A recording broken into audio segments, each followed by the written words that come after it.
some folks to die. By these 50 countries, differing so much in race and religion, in language and culture. It is a big idea, a new world order. Well, I know they're lying. They tricked me once, but they're not going to trick me twice. The time is now.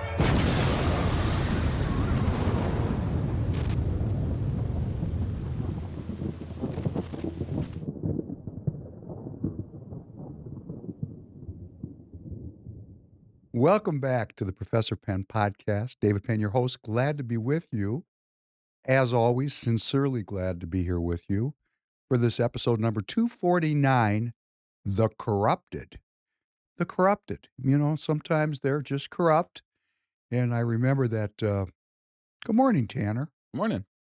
Tanner was so kind today. I had transportation problems. He came to the house and picked me up. Really appreciate that, young man. Yeah. Thank you. Because we wanted to get this in the can. And, you know, I'm here and I'm thinking to myself, thank God that I'm here. And I'm going to have to reveal what's hidden, not because I want to, but because these people who are corrupted actually attack other people as if they're corrupt. You know, that's kind of a Saul Alinsky 101. Accuse other people of what you're doing yourself. But it reminded me, the corrupted, it reminded me of the scene, the story, the great story, the passion, and Christ, you know, looked out and said, forgive them, Father, because they know not what they do.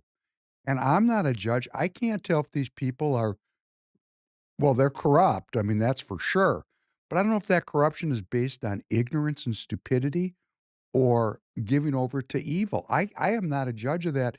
And, you know, since I'm going to be talking about you, you know, I'm not here to judge you. I'm just here to call out your inequities to your fellow Minnesota citizens. You know, the Minnesota citizens are waking up now. They're waking up. And Tanner, are you following any of this corruption stuff that's going on in the news? Yes, I just saw that KSTP released some little piece about it. So We're going to hitting have to mainstream. take that apart next week. But Yeah. the point is, you yourself as a young Minnesota citizen are recognizing that there's something wrong. Yeah, no, seriously wrong. There's a hole in the boat. We're Yep. sinking, right? Yep, And you're a taxpayer because you're on the payroll of Free People Radio, yep. which, by the way, I want to just say up front, you know, our audience is growing. First of all, we're changing our start time till 7 p.m., from 7:30 to 7 p.m. on Tuesdays and Thursdays to facilitate expanding programming here at Free People Radio. Now, that expansion of programming does not represent great success financially. It represents us digging down because we're getting close to next year's political season.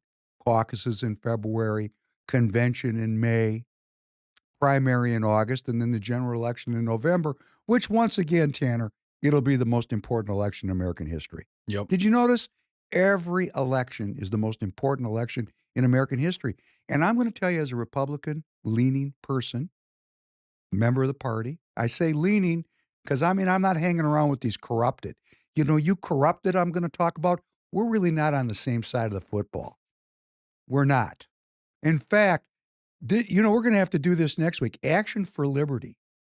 Yeah. Action for Liberty, which is amongst some of the corrupted, you know, persona non grata. Let's, you know, split everybody into pieces. You know, my friend Walter Hudson, I know he's been on the front end of that, and he's got an opinion. He's entitled to have it. And I was talking to Representative Mike Wiener, who comes on the show, and these people want unity. You know, I understand why I'm not liked by the corrupted, because you're getting called out. Now, if you really want to get back into power so that we can end this corruption and, you know, fraud that's going on here in Minnesota and all the other problems, and restore the philosophy of republicanism as the zeitgeist of our state, so to speak, we're going to have unity. So we're going to have to unify. People that do not like me will have to unify with people like me. And I'm not out here by myself. I think the majority of the base of the party resonates with the message at Free People Radio. I think it's a diminishing group of what I would call silk stocking country club Republicans. Mhm. Silk stocking, the Pawlenties of the world, that kind of group. You guys are on the decline, but you do have a lot of functionaries, apparatchiks in the party. And once again, I don't presume these people are evil. I just don't think they're fully informed about who you people are. I think they like going to the parties with you and having the wine tastings and hanging around with Kathy Folk, grifter extraordinaire. I think they like it. I think they like the social life of being a Republican because it's a social activity. Politics is it's a peer-to-peer social activity. So when the hard driving, pipe hitting, political interested people show up on the stage, people like me, we're not embraced because we're here to change things. So these folks that are in the party, and the party is split. I don't know what the split is. It's at least 50-50. It could be 60%, 70% grassroots, 30%, silk stocking country club Republicans. The kind of people that don't give a damn about you, Tanner. Yeah. You know what their thinking is about you? I got mine, you get yours. You know what that philosophy is? That's liberalism. That's not republicanism. We're going to talk about what is the philosophy of republicanism because we don't know. We don't know. The people in the party don't know. You know why they don't know? Because the party doesn't tell you. I've never been to a party event where a senior leader, like a Norm Coleman, who used to be a Democrat, he switched. We want people to switch.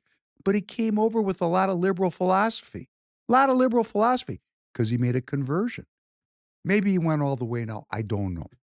But I never had a Norm Coleman or a Rudy Boschwitz or a Alex Plackish or a David Hann or a Bobby Benson or any of these people stand up in front of the crowd and say, what is republicanism? So that we as Republican Party activists would actually know what it is we espouse.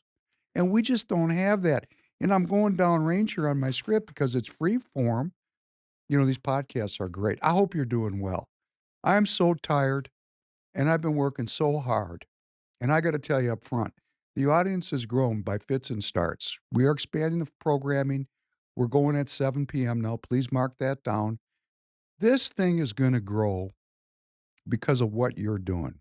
So many of you, and I want to thank you. And I could name 50 names because, I see who's doing it. Like Minnesota Lady, for example. Like my friend Robert up in Park Rapids. Thank you. People that are actually forming this digital network that we can use to disseminate information and ideas. And you're all doing it too. It's not just me. I'm reposting your stuff too. In other words, repost, please, the links to this podcast. Tanner is generating shorts. You'll find the shorts. You can find them on my X. You can find it on my Getter. X is at Prof Penn Podcast. Getter at the Professor Penn Podcast on my YouTube channel. Tanner's putting out shorts. We put out a great one yesterday. What was the title of that? Do you remember? Why don't Christians vote? Why don't Christians vote? It's alleged, because I'm not, again, a judge, and I certainly don't have those kind of supernatural powers, that in Minnesota, over 1 million self-professing Christians didn't vote in the last cycle. Over 1 million. Oh, you've got Christian friends. I got Christian friends that don't vote. I don't. But maybe you do, Tanner. I don't know. But if you have Christian friends that are not voting, you got to identify them and you have to. And this is why we do the podcast, because you can go back through the 246 previous episodes and you can find all the receipts laid out about what happens when communists get control of political entities, like in the Russian history, the Bolsheviks. I was just watching a short on YouTube this morning, The Hidden Secret. They weren't really Russians. They were Khazarian Jews, those Bolsheviks. And it was really an anti-Christian purge. I wasn't there, and I'm not in the minds of those people. I always thought of it as a purge of political um, ideology. In other words, the communists came in, and if you weren't a communist, they killed you. But that's the point. For whatever reason, they kill people. When communists get control, they kill their enemies. We're sitting here, right here in Minneapolis, on the verge of a mayoral election, and we have a socialist, Omar Fatah, running for mayor. They've organized. They've done the precinct strategy. Now, I'm hearing around the campfire that Omar Fatah's victory is not assured. But it is looking like Mandami's election in New York is assured. Now, if we're electing socialists to run major cities, where do you think this is heading? So we do this short called, what's it called? Why do Christians? Yeah, why don't Christians vote? Why don't Christians vote? You know, we need to repost this and get this to our Christian brothers and sisters who think, hey, my name is Paul. It's between y'all, and politics is beneath me. Because guess what's going to happen if this keeps going the way it's tracking right now? Christianity is not going to be legal. We'll talk about that also downstream. You know, it's called white Christo nationalism. Supposed to be under the Biden administration. That was the number one terror group, if I remember correctly. But the philosophy of republicanism, why do I say these country clubbers, these silk stocking Republicans are not Republicans? Well, let me tell you, there's a philosophy. There's a party called the Republican Party.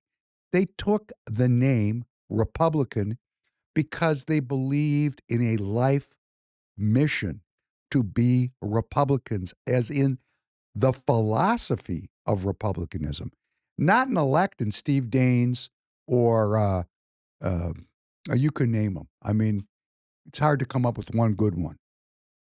The number one, the citizen is sovereign. If you're a Republican, you believe the citizen, you as a citizen, you are the king and queen of your own life. That's critical. That's a pillar of republicanism. But as a king or queen of your own life, with that God-given power, we respect minority rights.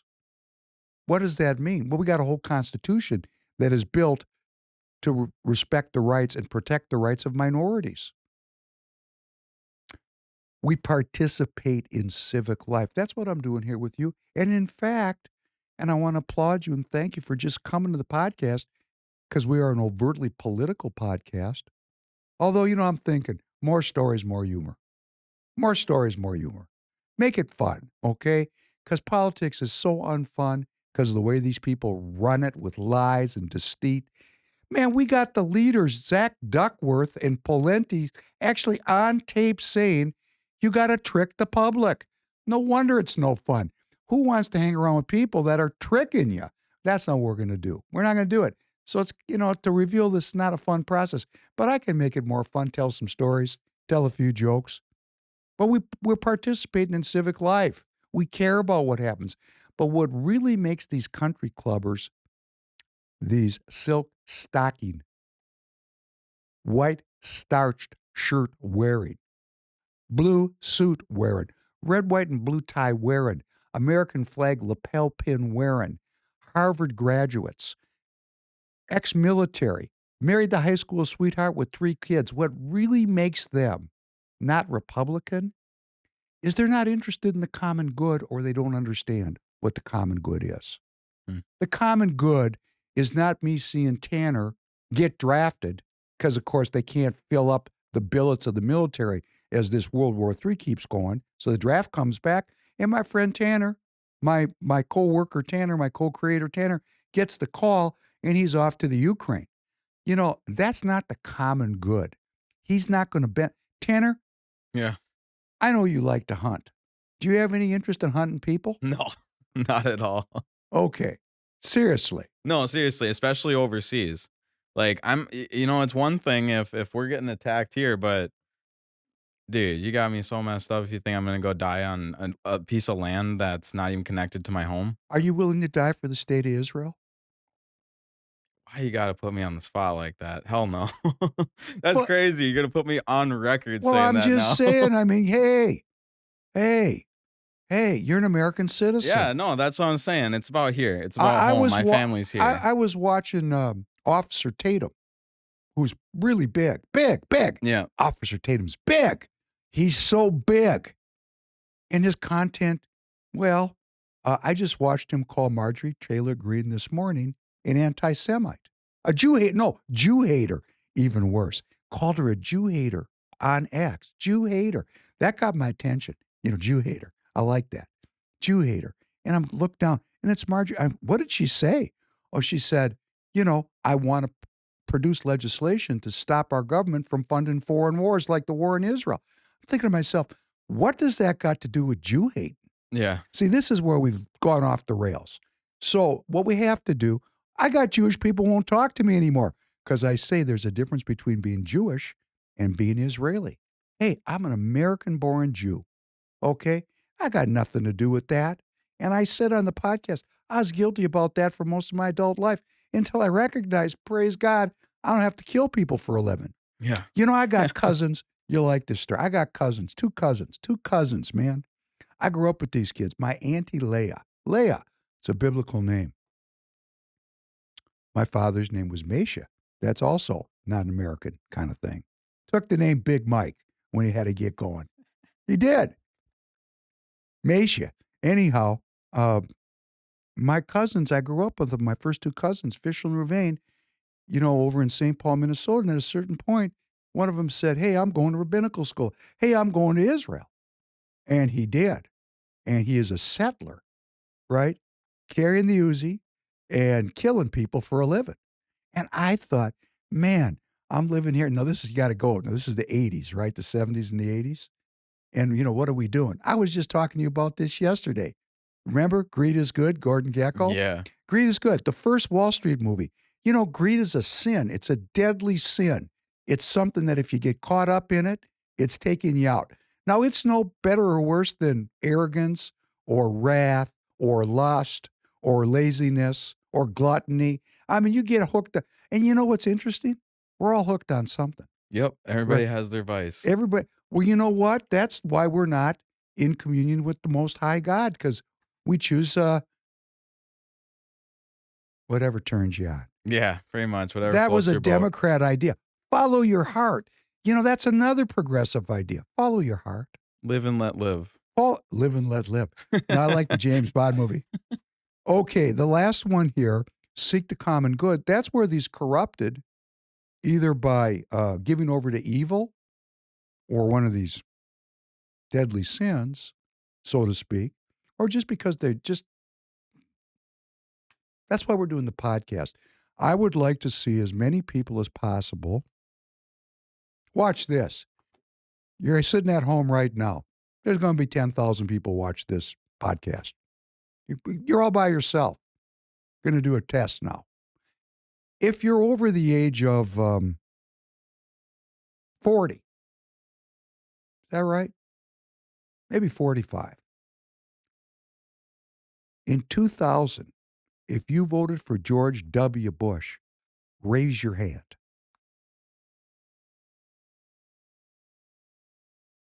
Hey, any boomers out there that are watching the show that are now America Firsters? My good friend Dan Schultz, I'm going to ask him next time he's on. Dan, did you vote for George W. Bush in 2000? And you know what his answer is going to be? I'm going to bet big money the answer is yes. Because we knew, I mean, Dan knew, I knew, there was specials on television going back into the 70s about the Illuminati and secret societies. I mean, it was out there, and I was always interested in that stuff. So I knew it was there. I knew the Rothschilds. I knew all this stuff. It just sounded like a fairy tale. Like, okay, I'm buying a car. I'm making my house payments. I'm married. I got kids. Life is good. I can get on an airplane, fly in. Okay, these people are out there. They're not affecting me. Yep. See, that's not Republican. I think it was Thomas Jefferson who said the reason why evil prevails is because good men do nothing. And we did nothing for decades. I mean, these people were out there plying their plans and brainwashing the Republicans that are in the Republican Party in Minnesota. And these people, many of them truly don't get it. So that's why I want you to please repost the link. This whole preamble, repost the links, help us grow, help us build this digital community. Help us when you see somebody like Minnesota Lady post something great, repost her link. Now, Minnesota Lady holds a Minnesota Speaks Spaces every Thursday night at 7 p.m. Tonight is Thursday night. Link will be in the description. Oh, thank you, Tanner. Yeah. We want to promote. I would like to see 10,000 people in that space. 10,000. There's a couple hundred. You know how the 10,000 number is going to be reached? Is if the 200 people that are going bring 5 people to every meeting. I mean, come on. Politics takes work. You know why we're losing the country to communism? Is because the young people, Tanner's age. I got in his car today, he drove me to work. He had a Bible on his, what do you call that? Up in Yeah, just the upper windshield. upper windshield. dash. I said, could you please take that off there in case we stopped quickly? I don't want to eat a Bible for breakfast. But he had a Bible. Okay, so he's seeking, he's searching, he's studying. But so many of the people his age, they don't have any education or background in searching for truth, and they're getting no benefits from what the country clubbers, the silk stocking Republicans in cooperation with their unipartyist friends on the left side of the football, they're not getting any benefit from this. The common good is what makes us Republican.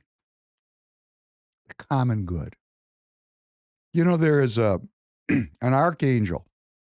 You know about the archangels? Not by name, but I know. Well, of I'll them. give it to you in Hebrew. Are you ready? Okay. Michael. What do you think that is in English? If I say Michael. Yep. Yep. It's actually, if you go read in Hebrew, the Old Testament, it's Michael is how it's pronounced. But it became Michael, and that's cool. Pretty close. Yeah. Pretty close. Michael is an interesting archangel. Very interesting. Now, people are going to say, angels? You're going to talk about angels. And I'm going to say, I can feel you. Because for most of my life, this was not very important to me. But I'm going to tell you why that is. Because the rabbis, hundreds of years ago, said, don't pray to angels. Go direct. Go direct. But the problem was they said, go direct through me. Mm. The pathway to communion with the Most High God, everybody wants to control that, including Pornhub, because the space in your brain that gets hooked on sin is precisely the space that you need to have open to be jacked in to the other world. So the sins actually tie you up in the material world. Think about the sins, right? Gluttony, that's called eating too much. Mhm. Okay. Not only is you focused on something very material, but it takes you off the playing field prematurely. Unfortunately. And if you're struggling with that, I understand that struggle. How about rage? The ultimate expression of rage is what? What would you say the ultimate expression of rage is? Murder. Correct. That's pretty material, taking somebody else's life. You look at these sins, you go, come on. It takes you away from listening. Actually, if we could just get the noise out of our brain, like when you go to the woods. I swear you can hear the trees talking. Right. I'm telling you, you sit quiet enough. You know what else you learn when you go out there? Those animals aren't stupid. That's another scam that I was taught, that we're the master predator because we're really good killers. But those animals, man, they are smart. Really smart. I mean, like scary smart. And they're scary tough. And they're self-governing. Really, think about an animal. Doesn't need a government. No, not at all. I went out this past weekend if you're in Minnesota, I'm going to pitch it. This guy's not paying me. There's a farm on 55 just west of the Twin Cities called Napton's Farm. Mel, if you hear this, it's just because you're so cool. The dude that owns it's got to be 90 years old. And he's got an apple orchard, and I took my family to go pick apples. Kind of a fun thing to do. Yeah. And it's really close. Now, most of these apple picking orchards are kind of like theme parks. This is an actual working farm. You can pick vegetables. You can pick apples. He's got tomatoes. He's got greenhouses. He's a farmer, okay? He's really a farmer.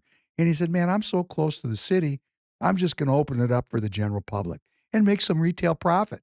Pretty smart. Yeah, really smart. But I walked up to him because, now listen, this is for you. You're in politics now. You're always selling, right? Always selling. And I thought, man, this guy is right in town. I mean, it's suburban. There's houses right abutting to his land. I'm sure. And I thought to myself, I bet the city wants this land for development, and he's got hell to pay to hang on to this land. So I said, Mel, nice to meet you. I called you on the phone. My name's David Penn. What congressional district are you in? I knew what one he was in. I wanted to know if he knew. And he looked at me like I came out from Mars. I said, you don't know? Who's your representative? He goes, I think Angie Craig. That was not correct. And I realized right there that when you own a farm and you're growing your own food and you're completely self-sustaining, politics is irrelevant to you. In other words, what are we really doing politics about? Who gets the food? That's what it's all about. Who gets the bounty of society's labor? That's what we fight about in politics. This guy couldn't care less. Couldn't care less. If the end times come, depending on what he's got for hardware, he's going to be eating and the rest of y'all are going to be starving. Starving Marvin, right? I thought it was great to go out there. And I'm going to tell you another thing. Pitching Napton Farm. I was having a little bit of a health problem. I'm not going to go into it. But when I bit into that Honeycrisp apple, I knew my problem was going to go away. Because it was so alive and so fresh right off the tree. I thought to myself, what is this? What am I eating? What am I eating every day? Feel this. So if you're in Minnesota, if you're in the Twin Cities, go out to Napton Farms and support this guy. Get yourself a Honeycrisp apple. And as they said, one apple a day will keep the doctor away. Now, back to Michael, the archangel. The archangel's very interesting. You say angels. Why are you talking about angels? Well, let me tell you, faith.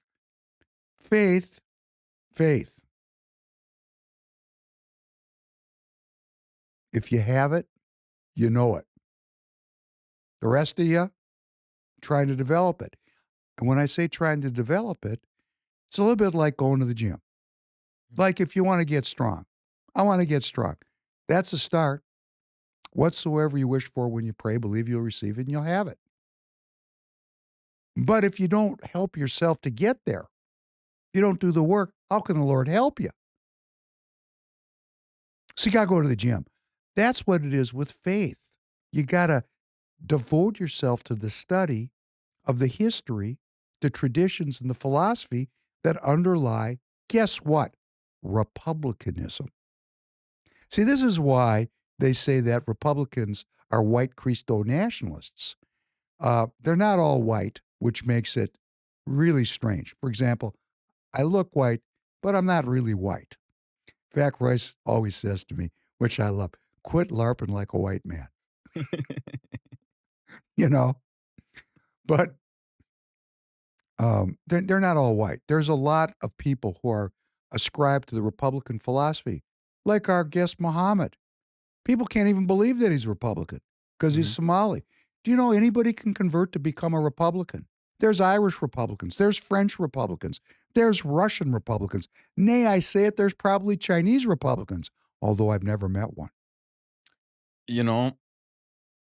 That's a good point. I don't think I've ever met one either. Well, I know some Chinese people that say they're Republican.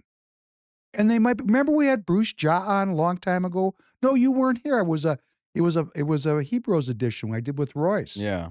And Bruce was on. I don't know Bruce very well. We should have Bruce come back on. Okay. I like talking about Republicanism because, it's hard to become a Republican if you come from a foreign spiritual tradition because it is really based on, the 5,000-year tradition of Judeo-Christianity. And I know people are getting to the point where they don't like Judeo-Christianity put together.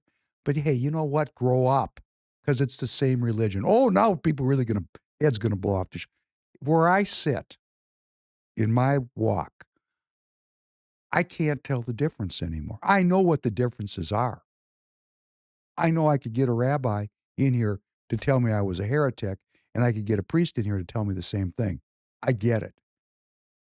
But when you synthesize these philosophies together, the natural way from the Orient, from the East, the natural way, how to hunt, how to be in nature. I mean, you can be a Christian or a Jew, and if you can't quiet down and walk through a forest, you're missing a big part of the picture. Mm. But likewise, if you're a great hunter and you have no spiritual life, you're missing a big part of the picture. And if you don't know both the New and Old Testaments very thoroughly, you're missing part of the picture. Remember the Tower of Babel? Everything got separated out? Yeah. Well, this is part of the separation because you cannot trust. This is God's words, not mine. You can't trust these human beings with the full picture lest they decide to be just like God. If we let them do this, they'll be just like us. It's right in the story of the Tower of Babel. That's almost a direct quote of the very poor translation. But Michael, he's an archangel. There's 4 archangels, 4 of them. Gabriel, Michael, it's a group of them. And you say, why would you think about the archangels? Because it brings you into the world of the non-material. It makes you and makes me aware that there's something out there that I don't understand. Now, Michael has this role that has developed from Judaism into Christianity because Christianity. Did you know that love your neighbor? Well, let me ask you this. Love your neighbor as you wish to be loved. That's one of the 2 great commandments, right? Mm-hmm. You think Jesus made that up? I think Buddha did. Well, actually, it's in the Old Testament. Okay. Okay. But Buddha also said it, so I don't know who said it first. It's not about who said it first. It's very natural to come to that conclusion when you see lots of blood in the sand. Yeah. But my point is, it's part of the Old Testament. So when Jesus came and said, I have not come to overturn the law, I've come to fulfill the law, his primary 2 great commandments Mm. are right out of the Old Testament. I'm hoping most of you know that, just like I'm hoping most Republican Party officers know that the establishment is corrupted. Corrupted. But maybe we don't know. Maybe we don't know our history. And if we don't know our history, how do we know how we got here? Yeah. And if we know how we got here, how are we going to get out of this mess? We got to get out of this place. We'd like to get out alive, but if I was a betting man, looks grim. But see, I believe in miracles. I believe that there's a world out there I don't understand. And this story of Michael goes back. And for the faithful, you know how I got this? Hmm. My Bobby, to use a Yiddish word if we have any Jewish people watching at this point, this woman was religious. And when I say religious, for all you anti-Semites out there that think every Jew is a money grubber and an Israeli sycophant, I'm going to tell you, my grandmother and my grandmother, my Bobby and my Zadie, they were not down with Israel. Because, hey, 48, these folks had just escaped. So they came here instead of going there. They could have gone there. They had family members that went there. No, they came here. Why did they come here? The philosophy of republicanism was more attractive to them as Orthodox Jews than the philosophy of Zionism, which is a socialist philosophy. So they were attracted to the philosophy of republicanism. But when they came to America, they kept their faith. And I used to go, all the holidays and the Sabbath. I was totally wound into the life with these people, black hat wearing people. My Bobby, we go to the synagogue, right? That synagogue, the women sat in the back of the bus. Couldn't sit up front with the men. That created change because the daughters, they weren't buying that. The daughters went liberal because, Mom, why are you sitting in the back of the synagogue behind a curtain? And the answer that they got, they didn't accept. Yeah. So, that's how things move. But my Bobby was so faithful, and we'd have the Passover. The Last Supper was a Passover, right? The Last Supper, that was a Passover meal.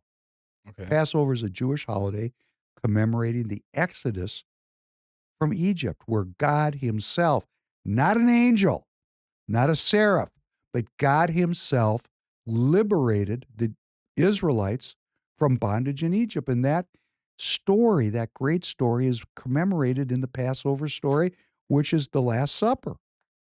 Okay. And at Passover, it's a very solemn holiday for Orthodox Jews. And there's a part of it where my Bobby would go to the back door, open the back door, and motion in the angel, Michael. She asked him to come in, come into the house. And you're like 8 years old and you're watching this, and you see this 65-year-old woman inviting angels into the house. And I'm 7 years old, right? I'm thinking, man, I wonder when I'll be able to see them. but seriously, this is, and then my grandfather on my mother's side, Theodore, he sitting there talking to me one time. He'd been sick, and he looked at me. He said, in Yiddish, the angel of death came for me. And I said, Gramps, what do you mean? And he's talking to me in Yiddish. I'm going to spare you the Yiddish. He said, yeah, he came, but I'm still here. He didn't tell me if he cut a deal. I don't know what happened. But he said, he met the angel of death, and he meant it. He meant it. Now, interesting, let me tell you, in the Catholic tradition, the angel, Michael, has 4 roles. This angel is the leader of the army of angels of God, who threw Satan and his minions out of heaven. Satan had cronies? He had an army. No. That's correct. He had an army. That's crazy. The famous line, better to rule in hell than serve in heaven. Interesting. I'm not taking a knee, But the Catholics refer to Michael as Holy Michael or Saint Michael, and he has 4 roles or offices in the Catholic tradition. His first role is the leader of the army of God and the leader of celestial forces in triumphing over the powers of hell. He is viewed as the angelic model for the virtues of the spiritual warrior. He's the master model of the spiritual warrior. The spiritual warrior. And his conflict with evil in the Catholic tradition is a battle with, guess what? The evil within. The temptation to be seduced by the 7 deadly sins, breaking your signal and your communication with the Most High God. And that's a choice we make. That's why I don't like the Democrats. That's my main, because they have a vision of the common good. They're more organized in a lot of ways than Republicans, but they legalize sin. And what they're legalizing is an interruption between the communication between this world and the heavenly world. And then they said, once they've interrupted the communication, there's no God. A self-fulfilling feedback loop. Yeah. Like if you, like I gotta pick your brain though. Go ahead. So when we came over and America was started, we had the what's the right words for it? The freedom of religion. Would you argue that that is allowing sin? You're legalizing sin because you're allowing someone to become an atheist. That's what's so cool about republicanism. It's so badass. You can keep the republic as long as you work for it. Yeah. So yes, free will. God, what makes you humans different than angels is we have free will. Mhm. We have free will. We So you're not choose. saying like these things should be illegal. You're just saying don't legalize them and make them seem acceptable. No, I'm going to say that sin is going to exist. Yeah. Don't legalize it. Don't make evil good. Yeah. Because when I talk to Chinese people, here's what they say. It's not illegal under constitutional law. What? Yeah. You know, it's spiritually perverse. It's not illegal under constitutional law Yeah. because they don't have that So then other that world. that reflects with like Michael, the inner battle. The inner It's battle. not even about an external law. No, if you want to win politically, put sin underfoot within my life. If I want to win politically, I have to quit mess. And it's obviously not easy. That's why Christ died for our sins because, hey, Yeah. I'm arrogant. I am. I mean, but guess what? God has a way of dealing with the arrogant. He strips the arrogance away. And then you have to say, wow, God loves me for doing that. He's more, oh man, that's so painful. Dude, I love when we talk about God on the podcast. I'm not gonna lie. I love these conversations. You do? Yes, these are awesome to me. Great. We'll I see love how this we'll so see. much. Dan Schultz is going to be in the live chat going, what's this got to do with elected Republican Party officers? And Dan, my point is this. The first step to winning this battle is for us to become healthy. Dan says right on the podcast, it's not the politicians, it's the citizens. Yep. The citizens are ill. And our illness is we're unbalanced. Mm-hmm. In fact, there was a great Japanese philosopher, his name was Ozawa, and he said, you're all senpaku, which means you're all basically unbalanced, And he had a whole way of diagnosing it about eyes and Oh, that's why I recognize it. I was gonna say that sounds really familiar. I feel like we've talked about that. You showed the diagrams. Yeah, before. that's correct. But Michael is the leader of the celestial forces that confront evil and defend God. Not that God needs defense, but he's got an army. You got it. Right. Why would you want to go out and do the work yourself? But he did on Passover. God actually, it's in the Old Testament. God himself, not an angel, not a seraph, rescued the Israelites from bondage. Ooh. And then the only default on that is the current Jews are not really the Israelites. And I'm going to tell you,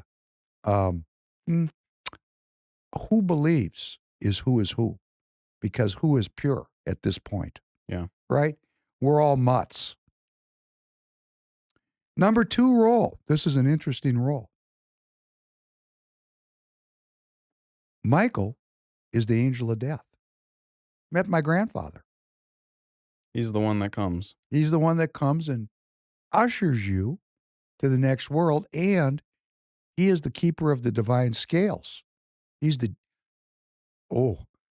bird and the feather. He could send you to a very dark place. He's well, let me just read what the Catholics say here. In his third role, Michael weighs souls on his perfectly balanced scales. He weighs the souls. Sounds to me like he's a judge. The fourth role. Listen to this one, Catholics, Protestants, and Jew haters. You ready for this? This is the Catholic doctrine, not Jewish doctrine, Catholic Church doctrine. Listen to this. Saint Michael is the special it's hard to even say. This is right out of the Catholic playbook. Michael is the special patron of the chosen people. And he's also the guardian of the church. So when they say there's no Judeo-Christianity, seems to me it's kind of woven together. Woven together. So we got the Jews, the Catholics, and the Protestants. What do we have in common? Not too much. I have to tell you, not much. We have common faith in the Most High God. And that is precisely what this battle's all about, in my opinion.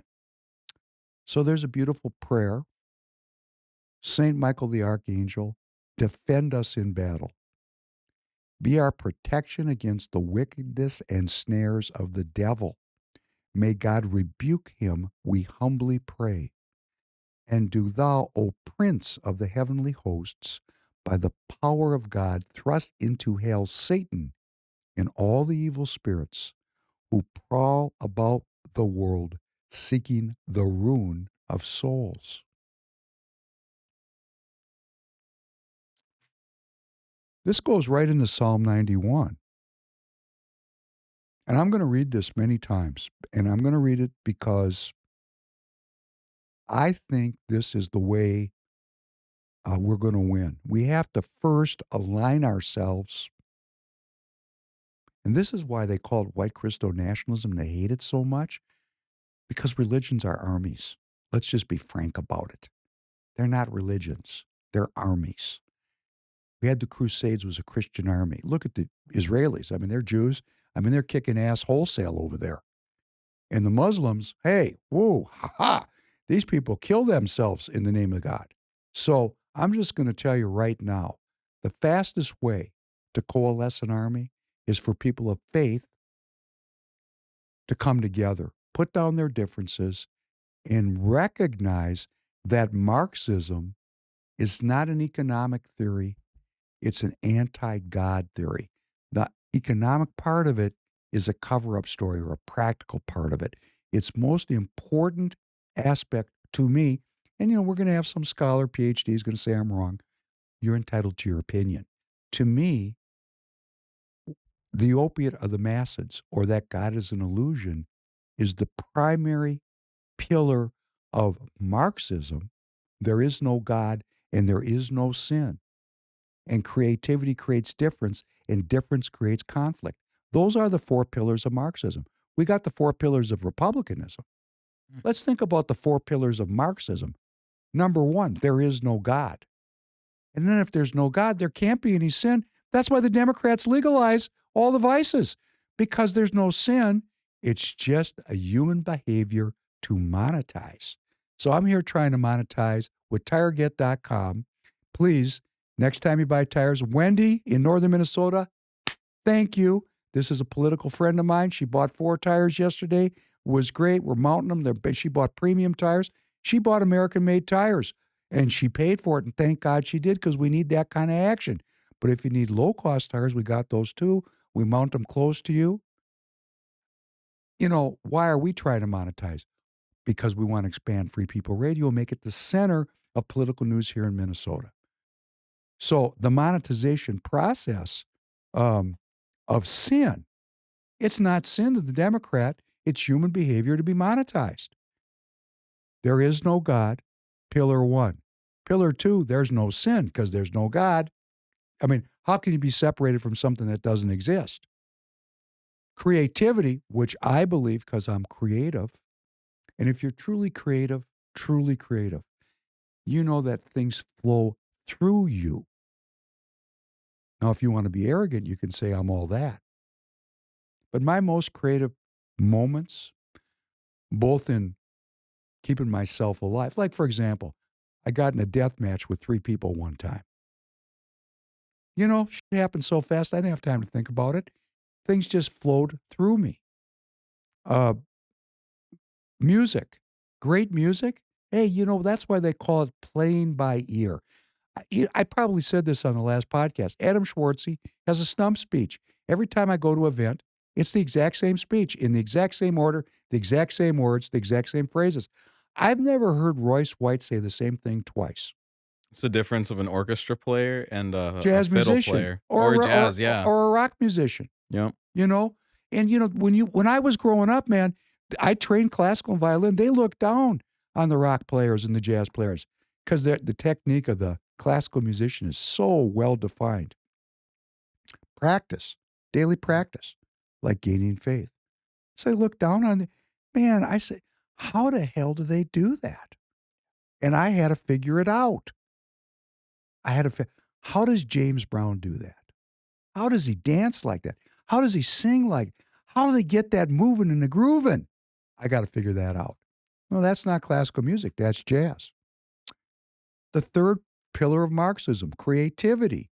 Creativity creates difference. And yes, it does. Because if you're very creative and hardworking, you're going to have more reward in a capitalist system than a person who's less creative or less hardworking. And so the fourth pillar is creativity. That difference that creativity creates, that difference creates conflict, class conflict. That's what so Marxism abrogates God, abrogates the separation from God because there is no God, identifies creativity not as God-given, not as a blessing, but as a curse because it creates conflict. Then it weaponizes the conflict and you get a new set of tyrannical rulers, not Republicans. Because Marxists don't believe that human beings are children of God. So, hey, inventory. Fire it up. So that's what we're dealing with here. That's what we're dealing. That's why I say to win this battle, we have to be good on Psalm 91. Whoever dwells in the shelter of the Most High. In other words, whoever is given over. You have to give over. Whoever dwells in got to give up your addiction to sin. How can you dwell in the house of the Lord and be addicted to anything? Mhm. Right? Will rest. Remember I started out the day saying how tired I was? My rest, not good. Will rest in the shadow of the Almighty. Sounds like a great deal. Got to believe it. I mean, if you look at it as words on the page, how can you get the benefit? And then you know why people don't do this stuff? Because they go, oh, I did it and it didn't work. Therefore, God doesn't love me. For my age, it's more annoying because it's people that like describe just being a teenager and not wanting to like learn stuff. So they think church is super oppressive and now they just have completely closed off the door. It's called sloth, laziness. Yeah. Yeah. I will say of the Lord, I will say of my God. God is my refuge and my fortress, my God in whom I trust. Whatsoever I wish for when I pray, I believe I'll receive it and I'll have it. See, that's how this is written. This is how King David wrote this. He is my not I want him to be my refuge. No, please be my, oh, please be my refuge. No, no, no, no. Claim it. The Lord is my refuge and my fortress. My God, I trust you. Well, that'll get you through some scrapes. Surely God will save you from the fowler's snare and from the deadly pestilence. That sounds good. That sounds good. He will cover you with his feathers, and under his wings you will find refuge. His faithfulness will be your shield and your buckler. A buckler is a small, Little it's a shield. yeah, it's a little small shield in case Yep. you have to block a sword thrust at your head or a swipe. Yep. Put that buckler up there, all right? You will not fear the terror of the night nor the arrow that flies by day. That's a pretty good deal. Nobody likes feeling afraid, but you got to get used to it. Nor the pestilence that stalks in the darkness, nor the plague that destroys at midday. 1,000 may fall by your side, 10,000 at your right hand, but it will not come near to you. Why? Because you're just going to watch with your own eyes and you're going to see the punishment of the wicked. I like this. This is good stuff. This is good stuff. This sounds better to me than almost any. This sounds better to me than anything. If you say this, you got to say it. The Lord is my refuge, and you make the Most High your dwelling, which means you got to at least make an effort to give up sin. You got to make it. That's what's wrong with legalizing it. Yeah. See, when it's illegal, I'm going to go buy some dope. I could get busted. I could get robbed. I know I'm doing something seedy, shady. We're just talking about your car today. That's talk. This was Tanner and I. We were we were driving. I go back to a time when a couple ounces of dope would put you in jail for 5 years. And full disclosure, back in the 1970s, yes, you, if you're watching me, the corrupted one, acting like you never got high. Yes, you were in the back seat of that car passing that joint. I know you were there in the car with me. So stop it. Stop lying to yourself, okay? But Tanner, we were walking out his car. Tanner says, with flowers, got a flower decal in the back of your car? You have a bunch of fake flowers in the back, like, window. And what did you say? Yeah, I said, from behind, it makes cops think I'm a grandma. And I said, probably won't get pulled over. Great car to deal dope out of. Because back in the 70s when I started driving, that was a different era. But, you're only going to observe the punishment of the wicked. The Lord is your refuge. You make the Most High your daily. No harm will overtake you. No disaster will come near your tent. And here's the part that's important. Listen to this now.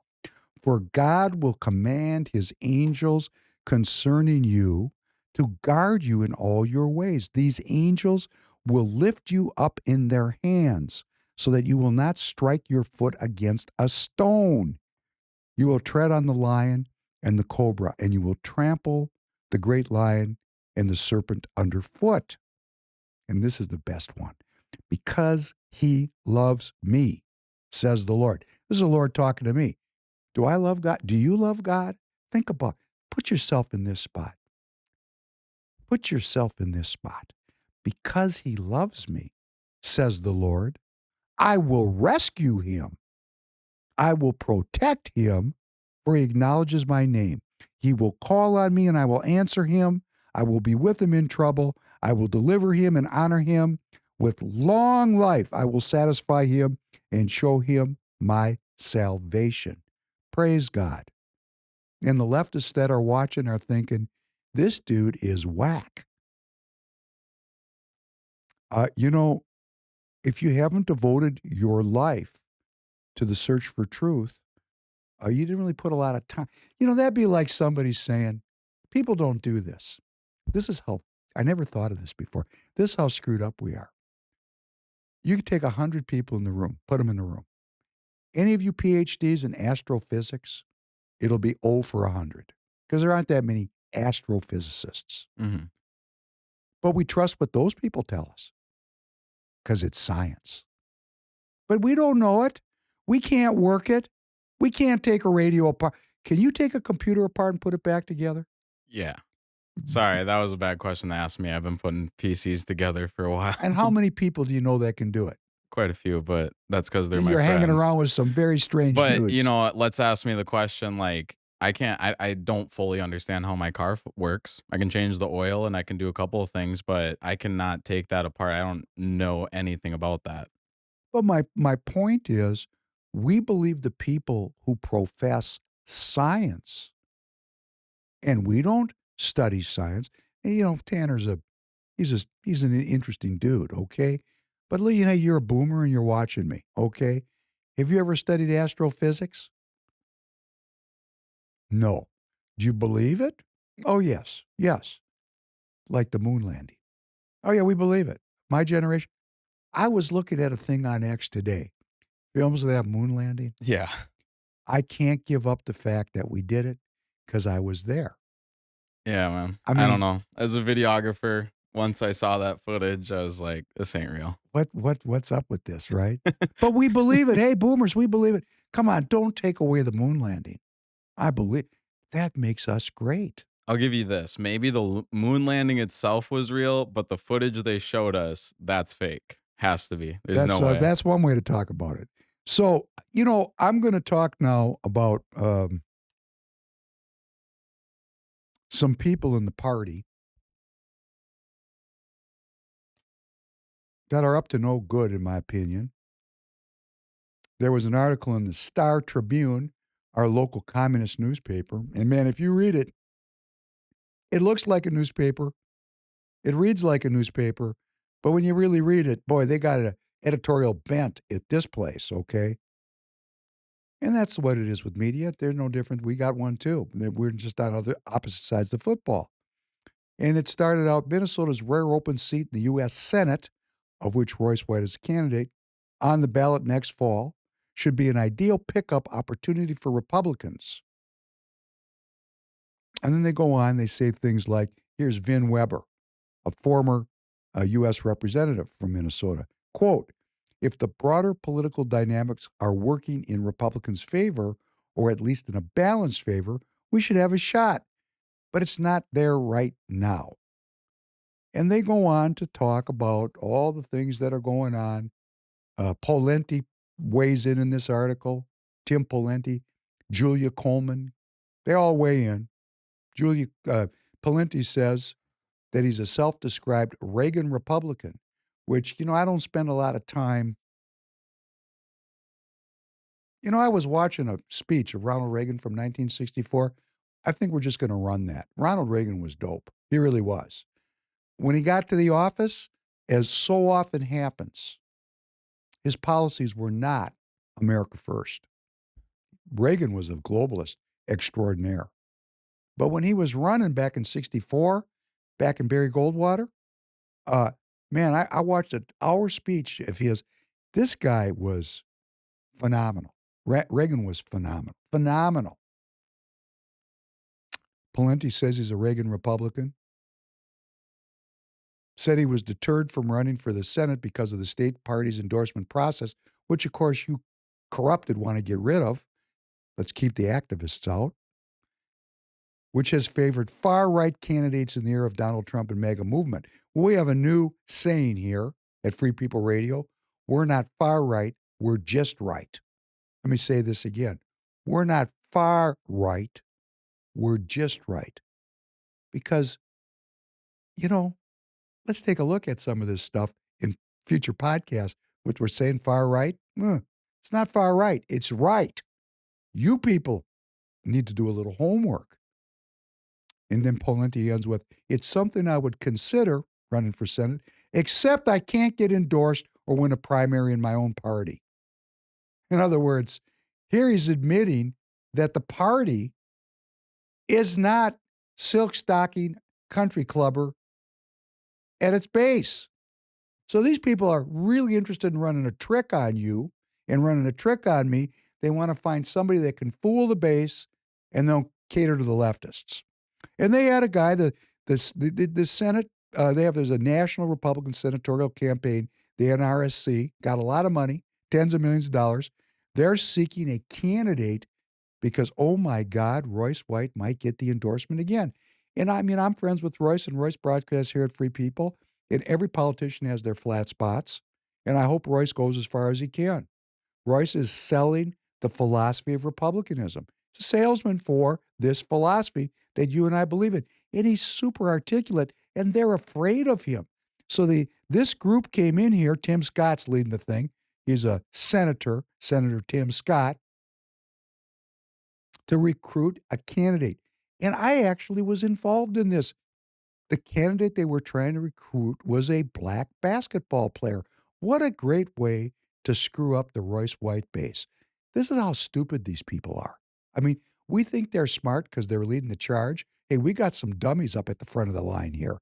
They thought if they recruited, and would you like me to tell you whose idea this was? Because he's a local from CD6 with very gray hair, the third most powerful guy in the Congress. That'd be Representative Tom Emmer.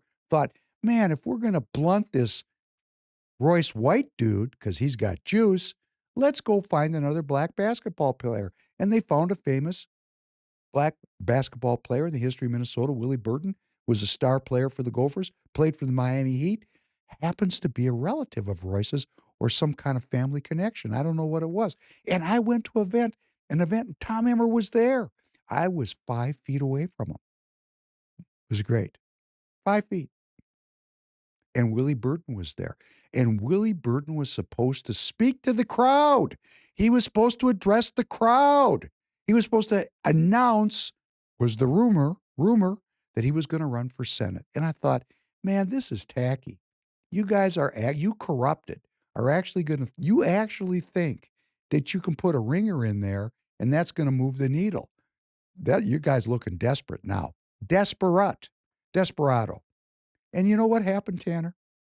I saw Willie Burton sitting there, recognized him, saw Tom Emmer, and they're up in the front. And they said, well, speaking next, candidate for U.S. Senate, Willie Burton. You know what he did? He booked. He left. He stood up and walked out? Walked out. And here's what he said. Here's what Willie said. This is great.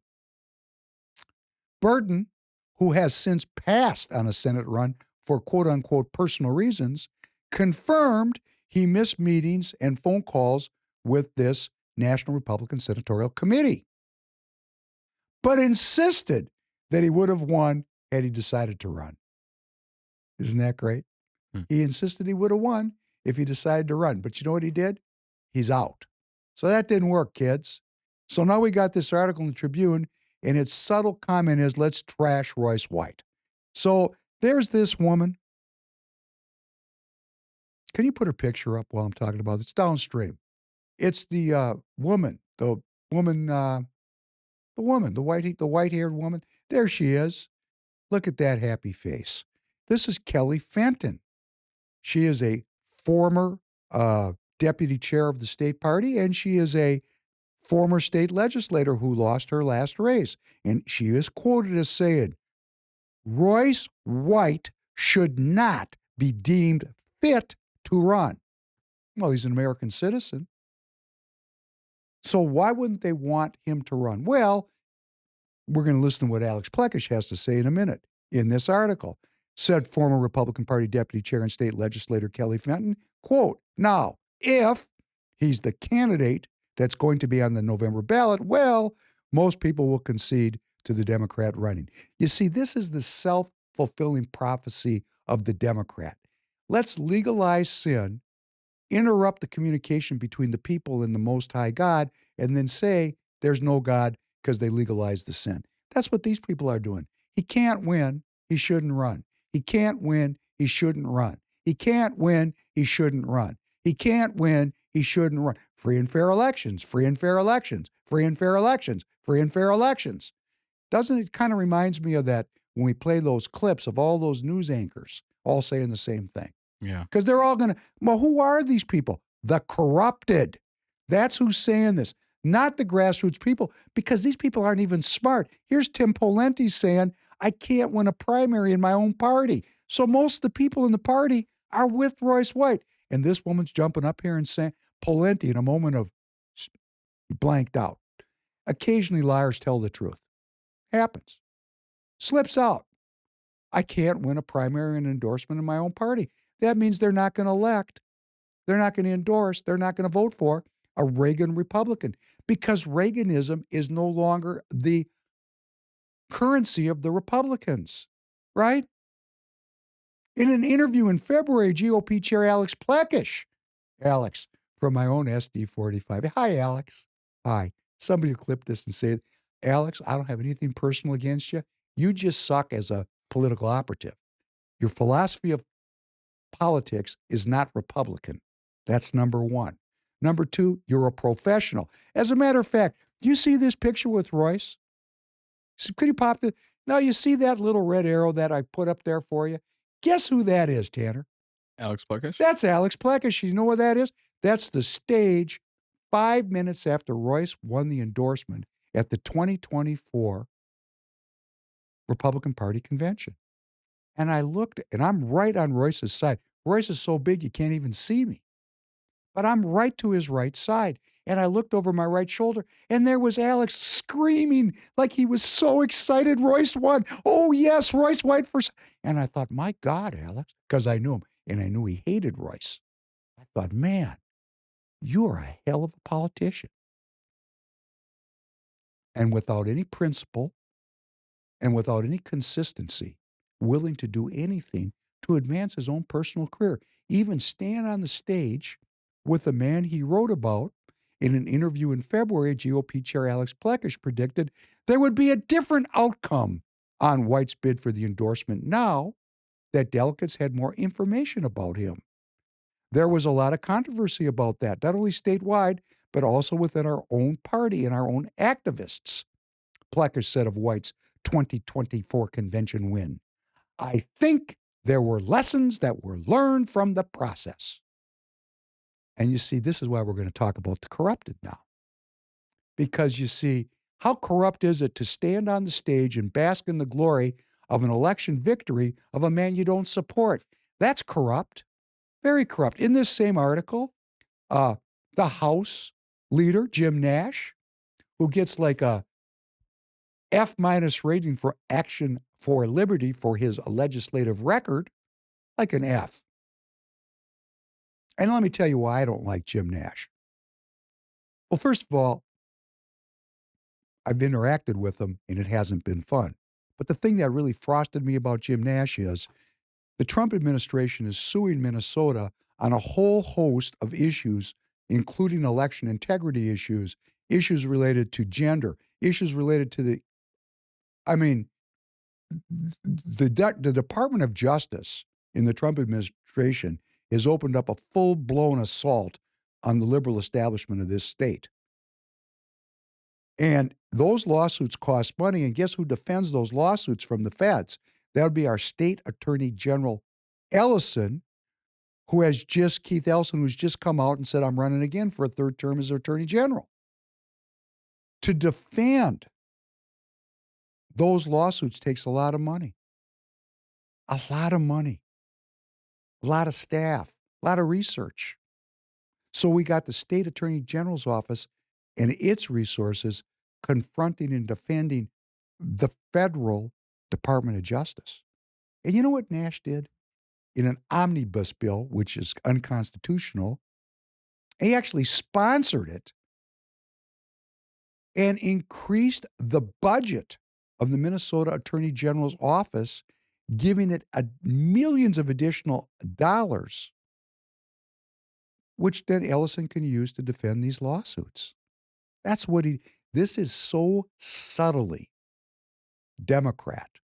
If you really, Jim Nash, were a Republican, you'd recognize that we're fighting to defend our freedom, and you wouldn't cut a deal that allowed the leftist Ellison to defend against. You'd cut his money off. If you want to make progress in politics, you got to hit people in the pocketbook. But that's not what Jim Nash did. He funded it. So Jim Nash, no. Wants to be a senator? No. And guess what? As of October 2025, there are no public records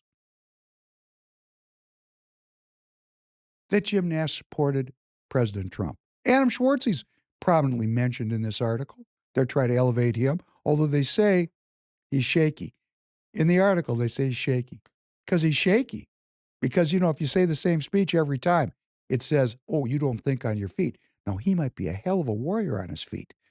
He might kill very efficiently and in a very jazz fashion. I haven't seen him do that kind of work. But intellectually, he's not quick on his feet. No. Okay, that's just the way it is. And Adam, that doesn't mean you're dumb. I think you're probably a pretty smart dude.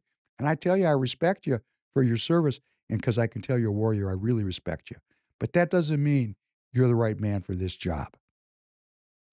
Kristen Robbins is mentioned very favorably in this article. They said, "Man, we want her to run for Senate. Too bad she ran for governor." Okay, guess what? She worked on the Nikki Haley campaign with Adam Schwartzy. Adam says he didn't do it, but come on. Yeah. You're either dumb or lying. You pick it. It doesn't matter. When you put your name in the hat with a candidate, and then you say later you didn't understand what you were doing, you're either dumb or... If you're that dumb, how can you run for Senate? Come on. I mean, there's being a newcomer and being naive and learning, and then there's really not knowing anything about it at all. I can't tell which. Okay. And then there's Vin Weber. Well, Vin Weber's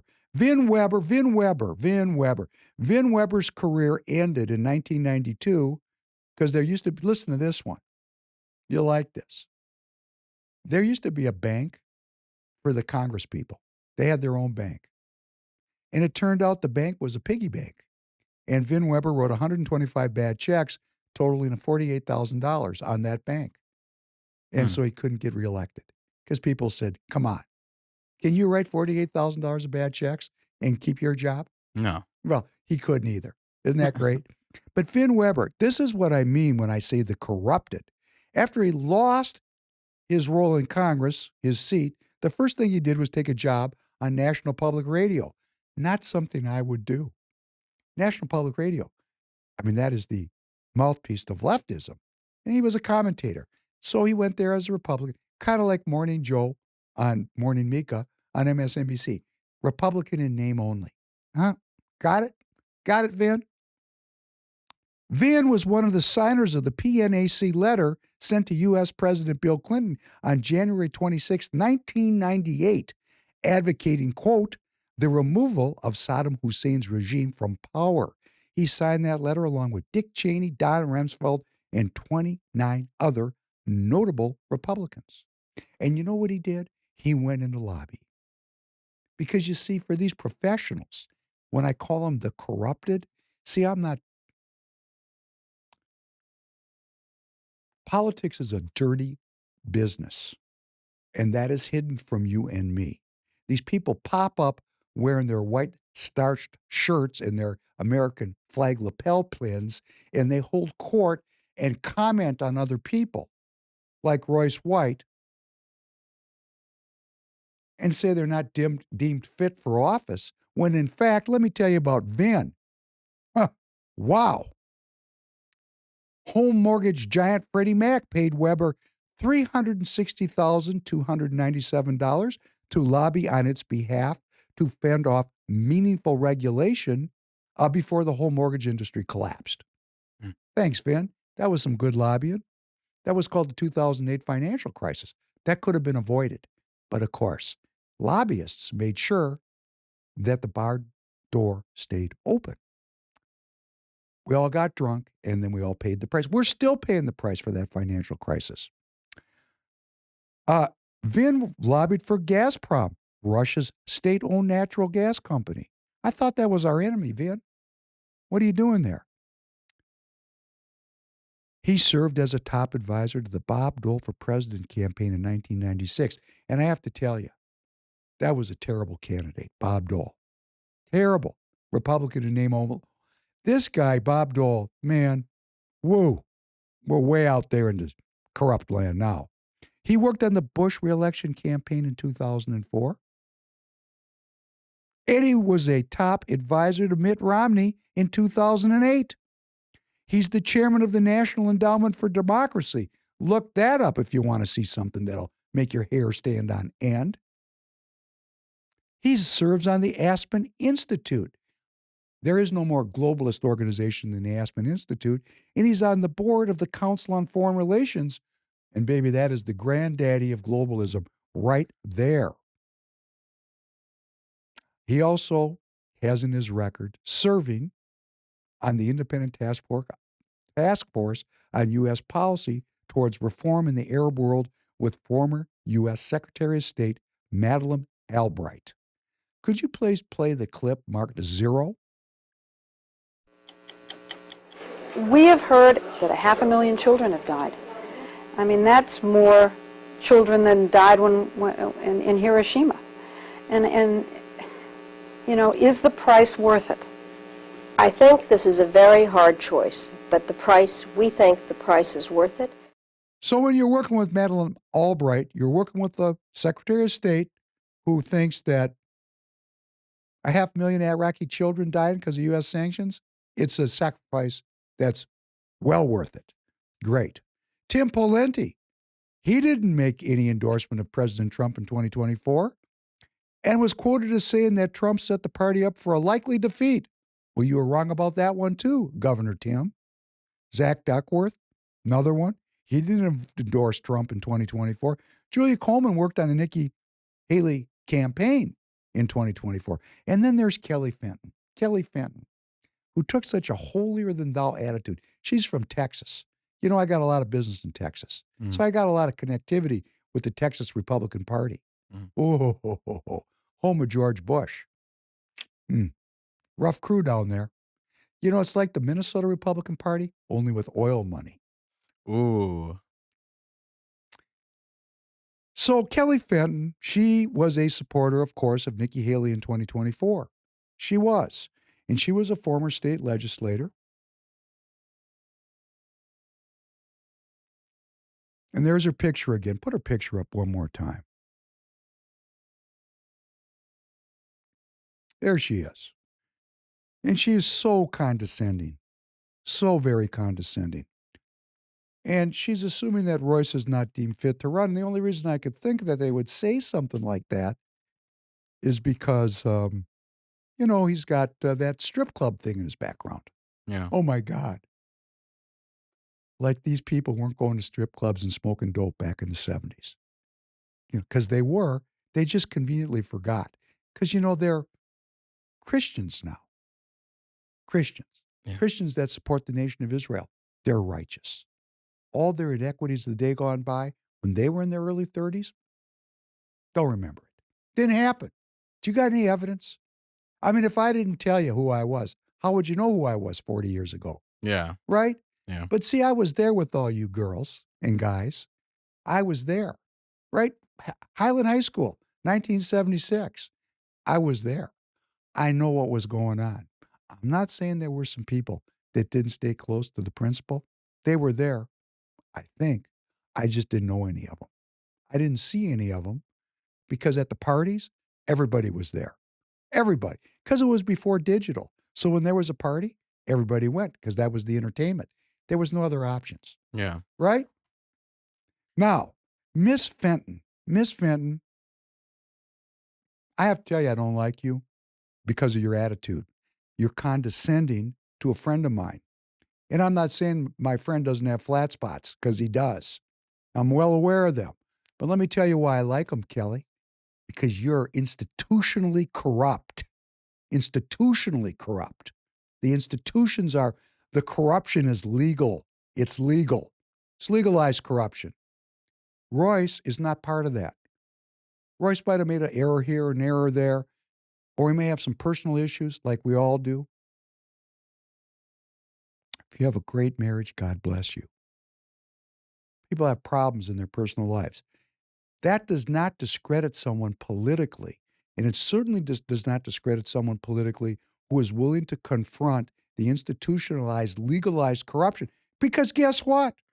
Make evil legal. Yeah. Make bad good. That's what we've been doing in this country for 150 years. And I don't know if this is true. I can't tell for sure. But I think, and I'm giving myself a little space, I think that her husband is a principal in an architectural firm called BWBR, which is a St. Paul architectural firm. And Kristen Robbins, as a matter of fact, I think we got a clip.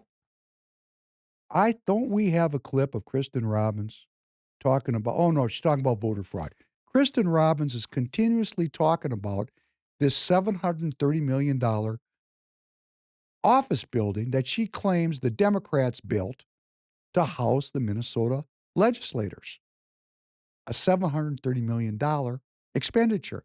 She's always going on saying this is waste, this is unnecessary, we're only in office 5 months out of the year, it's a palace.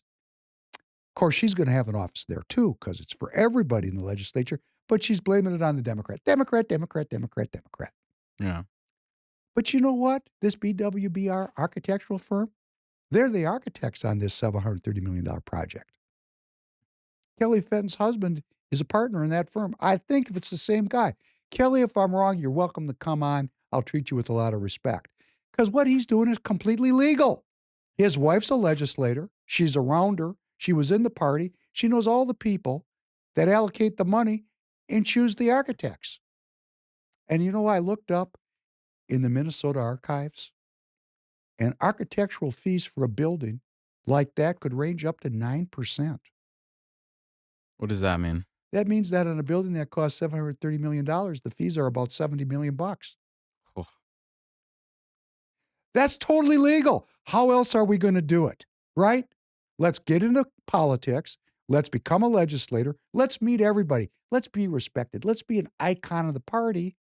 And your husband's out there working in an architectural firm that's getting business from the state and from all of the other associated organizations that live off the state, like Health Partners, Mayo Clinic, University of Minnesota, Gustavus Adolphus College, Southeast Community College. Yes, I'm not saying this is illegal.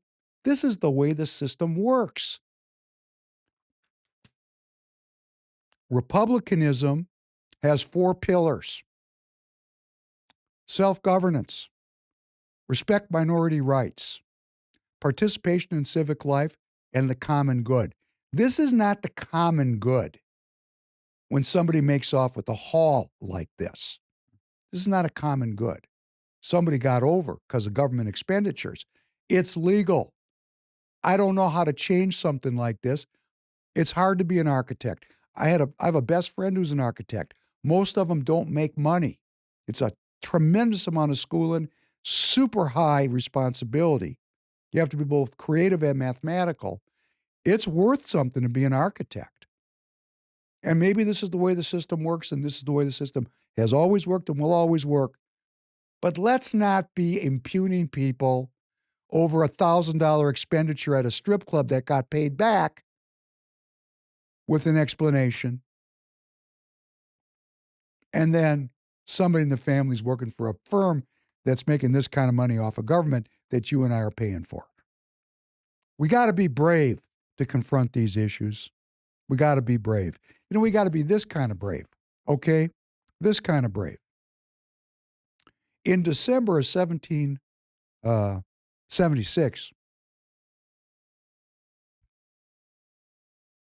the rebels, the Republicans that were fighting the empire, man, they were on their back foot. You know, it was looking grim. I mean, the English had marshaled the largest expeditionary force in British history to roll into New York Harbor and put down these rebels. And here's George Washington leading a band of farmers fighting the most powerful military in the world. And it's cold. And the people are hungry. And you know what else? There wasn't any money for this stuff. And the contracts were running out. The contracts were running out. I mean, think about it. You and me, you shoot, I shoot. We need a job. You come in, David, hey, I know you're kind of down with this being an independent thing, but we can get paid. There's a Continental Army. You want to go with me? And I'm going, right, why not? So we grab our muskets and we head off to the Army. Yeah. And we conscript, right? And now our tour duty's almost up. And there's no money. There's no money to re-enlist us. And I say, you know, Tanner, this hasn't been a lot of fun. It's cold. Are you cold, brother? Man, I'm hungry. And you know what? My pal, did you see what they did to Billy? I brought from the hometown. You know, there's no money in this. It's a lot of work. I think I'm going home. And you know, it takes courage and brilliance. Please play number 1. You have done all I have asked you to do and more, but your country is at stake. Your wives, your homes, and all you hold dear. You have worn yourselves out with fatigues and hardships. If you will consent to stay 1 month longer, you will render that service to the cause of liberty and to your country, which you can probably never do under any other circumstance. Again the drums rolled, and this time the men began stepping forward. God Almighty, wrote Nathaniel Greene, inclined their hearts to listen to the proposal, and they engaged anew. Wow. Okay. They were getting ready to book. Tanner, we're getting out of here, brother. And then that George Washington strode up on that horse. And he looked at us and he said, you were made for times like this. You're tired. You're hungry. But if you will just devote yourself to your country and to your freedom, when are you ever going to get another chance to do something like this? Because I'm going to tell you, when you weenie out and go away, you got to live with that. You got to live with that shame. So it's time to find courage. This kind of courage, number 2.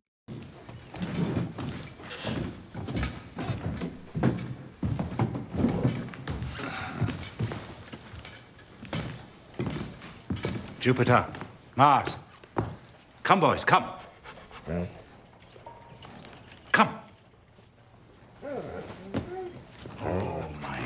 boys, my brave boys. Well, you seem to be well fed. I thank you for that. I'm afraid I don't know your name. I'm a colonel with the Continental Army. My rank should be sufficient for now. As you wish. Please be seated. Thank you. Would you, as the initiating officer, care to begin? I will, unless, of course, you'd like to claim aggrieved status. Yes, I would like to claim aggrieved status. Very well, sir. Proceed. You have in your possession certain belongings of mine, including clothing, furniture, personal effects of a non-military nature, which I'd like to have returned to me. Indeed. I will do so as soon as possible.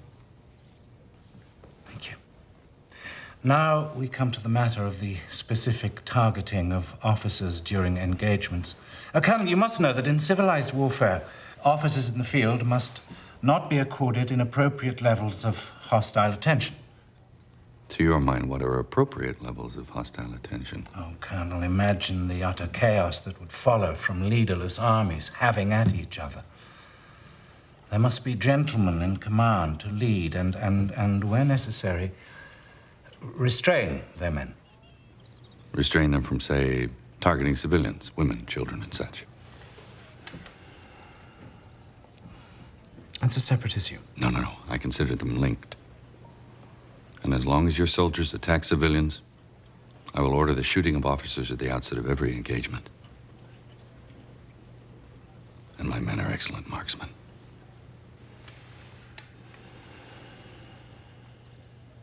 Very well. Now, let us move on to... Prisoner exchange. Sir? You have 18 of my men. I want them back.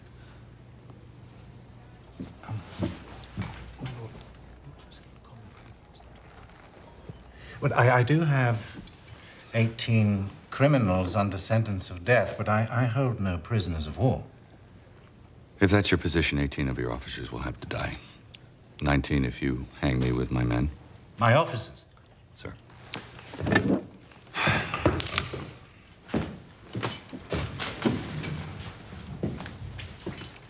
Top of the ridge to your left, just below the tree line.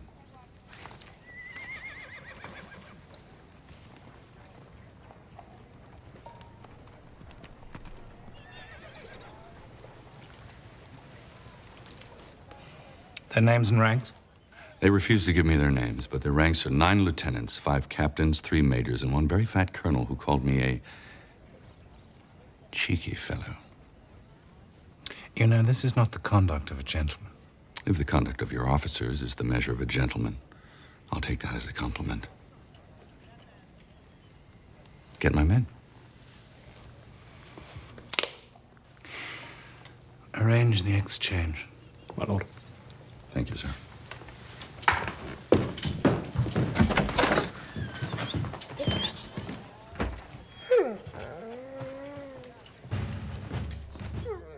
So this is the archetype played by Mel Gibson in the great movie The Patriot.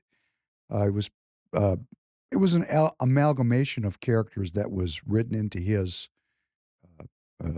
character in that amalgamation of historical figures that were written into his character, The Patriot. The primary one was the Swamp Fox, Francis Marion, who was waging a guerrilla war against the British in the South. And the courage, the humor, the creativity, he's breaking the rules. Hey, you know what? You got rules? Rules in warfare. Kind of funny, isn't it? Yeah. Rules for me, but not for thee. So, we need courage. We're talking about what are the strategies to reclaim Republicanism for the state of Minnesota. Number one, we got to be healthy and well, and we got to reduce the noise and be toned in on the signal. We have to put sin underfoot in our own life. That's our own well-being benefit. That gives us the strength to do the job. We have to find courage. Courage is a key concept of every martial code. Courage is a virtue. Courage. The courage to do what? Repost the links. Communicate with each other. Build an X digital army. Come to Minnesota Speaks. Go to the precinct strategy meeting on Friday night at 8 p.m. Central Time at Dan Schultz number 2. Gather. Create a community of republicanisms. It's not going to happen unless you do it, okay? You got to bring people in. You got to be an evangelist for the search for truth. And then we can get into organizing people and helping them have political strategies and tactics. First, we got to have a community. So the very first thing we got to do here is start getting people together. And I'm going all over the state. I got 3 more events coming up. I'm going to keep you posted. I want to meet you. I want you to come. I want you to stop what you're doing and make the time to come to an event and meet me. And let's create lists of people. And then when we can start putting hundreds of people in rooms, we can actually organize a political resistance to the tyranny that is descending upon our people here in Minnesota. Please play number 3.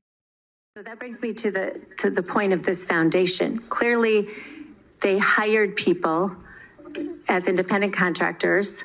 2 of them were found guilty. This group, I've done a deep dive on their 990s. 99% of their budget comes from state grants. So this is a group that the state is funding and that then went out and did these voter registrations and has they participated. The foundation didn't participate in fraud, but they hired people with state dollars who then used that to create fake voter registration. That's the soccer mom, Kristen Robbins, founder of the Economic Club. You can go back and look at my deep dive on her corruption. And here she is talking about the state. The state. She's the state. She's blaming the state. She's blaming herself. And I'm going to tell you, and I don't know if this is true, Representative Robbins, and I don't know what. See, I just have such a dark attitude about this stuff. Because in 2021, right after the contested election where President Trump lost to Joe Biden, who got more votes than Barack Obama, a lot of us came into the movement because that didn't feel right. That's what triggered me to get off my ass, that election. Like, wait a second. And I joined the party, and I started what we're going to bring it back, the master class. You see me, we're going to bring back the master classes, not Masonic musical. Please don't ask me that again. If you have to, I'll answer it again. But the master classes, I was getting these classes. Why are you doing this? Because I want to get more Republicans. And it started really rolling, 100, 150 people a class, growing every time. And Randy Sutter, who was the chair of CD3, came in at that time and shut it down. Mr. Penn, we don't need more Republicans. We just need more work from the Republicans we have. In other words, please don't change the power base of the party. We don't want more Republicans. That's the party. So I have a bad attitude about this election thing from the get-go because Mr. Sutter made me promise the party not to bring up election integrity issues in the master classes or the party wouldn't support it. So they were squelching. And now, hey, here's Kristen Robbins. Right, she's from the Randy Sutter crowd, okay? That's who she hangs with, the traditionalists, the corrupt. Here she is talking about voter fraud. All of a sudden. And why is that? Because President Trump prevailed. Has nothing to do with your courage, Kristen. You didn't have the courage in 2021. None of you professionals did. In fact, you got down on the Rick Weibels of the world and the people that were trying to promote this thing, that there was a problem with the elections. Well, now the Justice Department has sued the state of Minnesota to get the voter rolls. And now you're dragging all these people in front of the fraud committee from the administration, and they're actually telling the entire world they actually had hearings just last week for the first time about automatic voter registration. And do you know that when you get your driver's license renewed in Minnesota, you're automatically registered to vote? Do you know that? I did not know that. Well, let me tell you, it's true. How do they know party affiliation then? You don't need party affiliation. You're just registered to vote automatically. Yeah. And you know what else? In Minnesota, they passed the law. When I say they, I mean these people. Yep. They passed the law so that anybody can get a driver's license in Minnesota. If you're just fresh off the freedom train from Guatemala and you're here illegally, you can walk into a Minnesota driver's license office and get a driver's license, which means illegal aliens in our state have driver's licenses, which means they're registered to vote. Or could be. Yeah, because I think I've debated this with my friends before, and we went online, and they say that you have to show more, but if you're already automatically registered, that means you show up to your place to vote, and all you do is pass them the ID. That also, I remember specifically with that plan, IDs for all, there is no indication on the ID itself to show the difference of a citizen and a non-citizen. They did that on purpose. Yeah, so then when you show up to the voting place or your church or wherever you're putting in your vote, you hand them your license and you get a ballot. So they're actually now going up and saying yes, but they check it. The Democrats that run the state, they can check it. There's checks and balance. But yeah, I think, I couldn't even focus on it, Kristen, because I was so upset about it. I was so upset about it. And I'm not even sure I have all the particulars right, because I would have wanted these hearings in 2021 under Paul Gazelka. He could have called for it. He didn't. The party didn't. And and let's say the voting is clean as a hound's tooth. We got half the people in the party that thinks it's like crooked like a dog's leg. So there's no effort to deal with the feelings of millions of Minnesotans. And now, because the Trump administration is suing the state, even though Jim Nash is funding Keith Ellison to fight it. And Kristen Robbins worked with Kelly Fenton on the Nikki Haley campaign, and Kristen Robbins is using that $730 million expenditure as an example of waste, but Kelly Fenton's husband, I think, at BWBR is in on the cash. I mean, this is how circular this whole thing is. And here comes Kristen Robbins, and she's talking about this voter fraud issue. She just talked about it, right? Yeah. And you know what runs through my mind? I'm not saying this is true. I just have such a bad feeling about these professionals. I'm thinking in this Department of Justice investigation, none of these people have ever been on the record. What if the Justice Department says you're covering up voter fraud to all these elected and appointed government officials? Well, when you get them on the record and they tell the truth, you can't accuse them of a cover-up because they've been asked. So maybe the whole hearing process at this time is just insulating and inoculating the people that are doing the business from any kind of legal downside. I don't know. I'm not saying I'm right, Kristen, please. I'm just so beat down by the bullshit of my party telling me that we couldn't talk about this issue. And I got to be honest, because maybe my ex-friend Tom Madden is listening. Tom Madden was way out in front of this thing, and he was so focused on this election stuff, I actually told him knock it off. But there's no way forward without fixing our election system. Well, okay. Well, that was not something we could talk about as party officers. So the fact that we're talking about it all now is not courage. It's conformity, because they're holding in behind the Trump Justice Department and their efforts. And that gave them courage. But you're elected to be courageous, to be like the swamp fox, to be like George Washington, to be the sheepdog to protect the citizens. And you just haven't done it. You didn't do it on fraud. You didn't do it on election integrity. You didn't do it on the budget. You didn't do it on the Attorney General's budget. You didn't do it. And now you're going to stand up here and tell us how great you are. Go bite a hog in the ass. And this is why I say this, because these people are professionals, professional politicians. They want a job in politics. So they're going to support the power, not confront the power. And here's the power coming right at you. Please play number 4. So the latest in this dystopian outrage that is now all of China, apparently, is I once again cannot buy food. A couple days ago, my uncle and my cousin helped me get a cell phone that is linked to a Chinese bank card so that I could buy anything.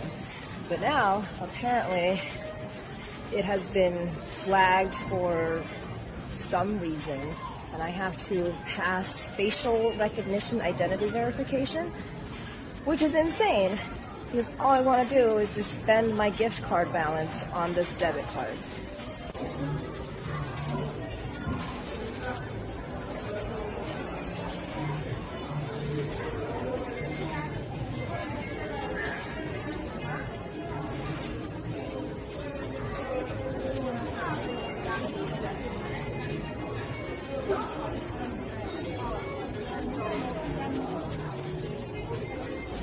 I can't believe I'm doing this. I have to open my mouth.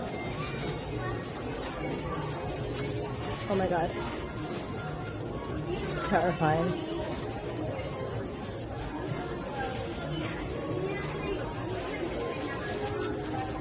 Oh. And of course, because it was my cousin who set this up for me, I did not pass verification. I guess it's a good thing that the Chinese app is not racist. But now I once again can't buy anything. How's that there, Mr. Tanner? That's terrifying. Now, you could say that could be a CIA-created misinformation. It's possible. I haven't been over to China, so I don't know. Well, I know. There's no money in China anymore. It's all digital. Mm. I mean, people still have RMB under their beds, but you want to get something at a store, it's digital. There's nobody even at the store to take the money. Yeah. So what I'm saying to the professional politicians, hey, look at that. Now, do you want that for your children? Are you going to be so focused on your money that you're going to sell out the Minnesota citizens? Because we're heading right down that, and people are going to say, well, what does that got to do with Minnesota politics? Everything. Because Jim Nash right now is thinking about running for the Senate. The state parties and the state process are the bench, the minor leagues of federal elections. And we're electing people in the state that could get through the vetting process into the federal, into the Congress, and these sons of will sell me out. And that's where we're heading with this technology. And this is dangerous. This is the end of freedom. This is the end of the Constitution. This is the end of the Republic. This is the end of Republicanism.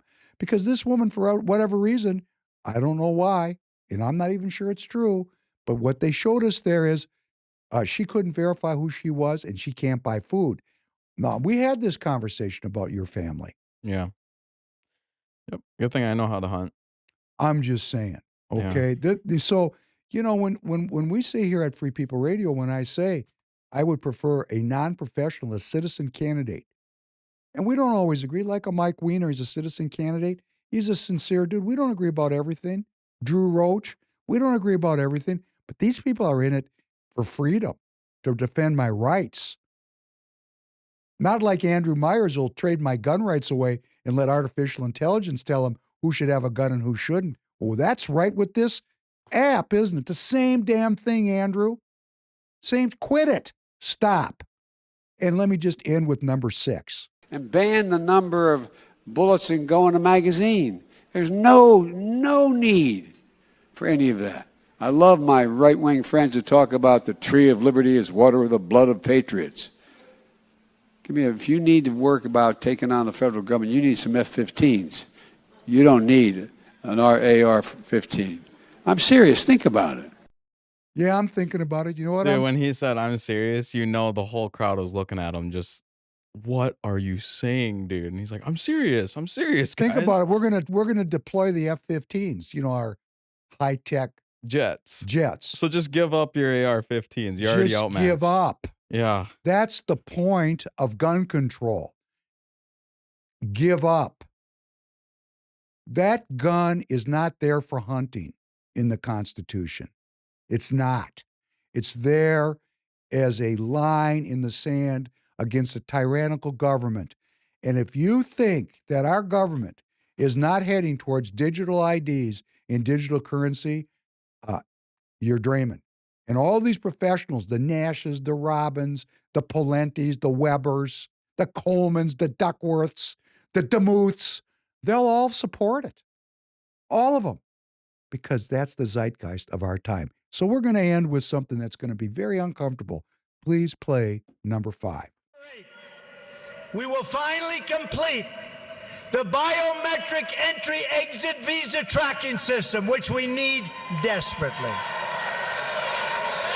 For years, Congress has required biometric entry-exit visa tracking systems, but it has never been completed. The politicians are all talk, no action, never happens, never happens.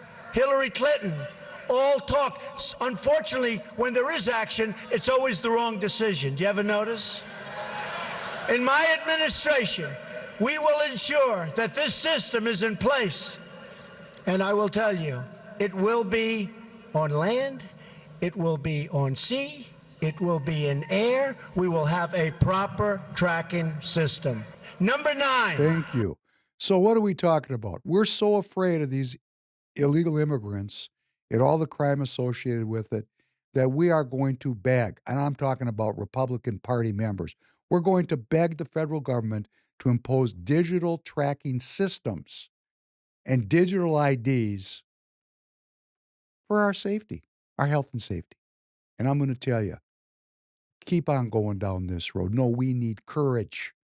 We need citizens, regular citizens willing to stand up and defend freedom now. Defend freedom now. So, Andrew, when you talk about deploying artificial intelligence against the people, hey, you're not on my side of the football, and you're not my brother. And President Trump listens to his constituents. He listens to his constituents. If we organize and say, no digital IDs, no digital currency, we're keeping what we got. We like the analog world, and we all unite about that. That's the fight. The rest of this is noise. War in the Middle East, noise. War in the Ukraine, noise. No kings, noise. Government shutdown, noise. Kristen Robbins, noise.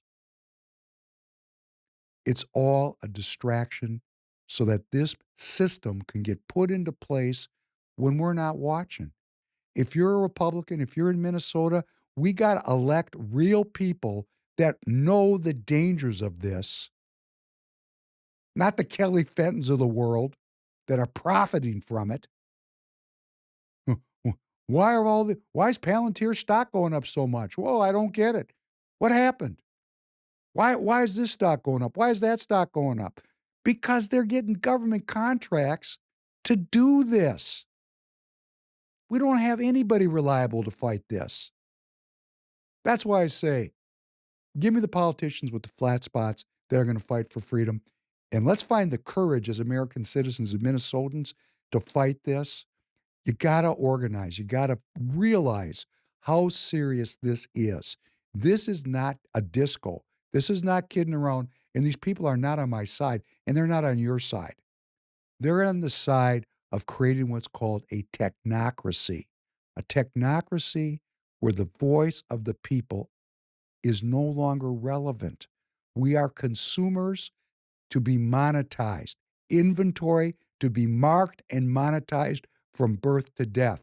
We are not citizen sovereigns in a technocracy. We are not going to be protected. Our individual rights will not be protected because when you can't buy food, what friggin' rights do you have? It's already in place in China, and many other countries are going full speed to making this happen. But I got a solution for it. If we elected the right people in Minnesota, you just make a law that says your digital image and your digital auditory sound, your digital biometric footprint is your personal property and nobody can use it. It's mine. Once you've done that, you've defeated the techno. How easy would that be to say that your image, your sound, and your data belongs to you? It'd be pretty easy because that's copyright.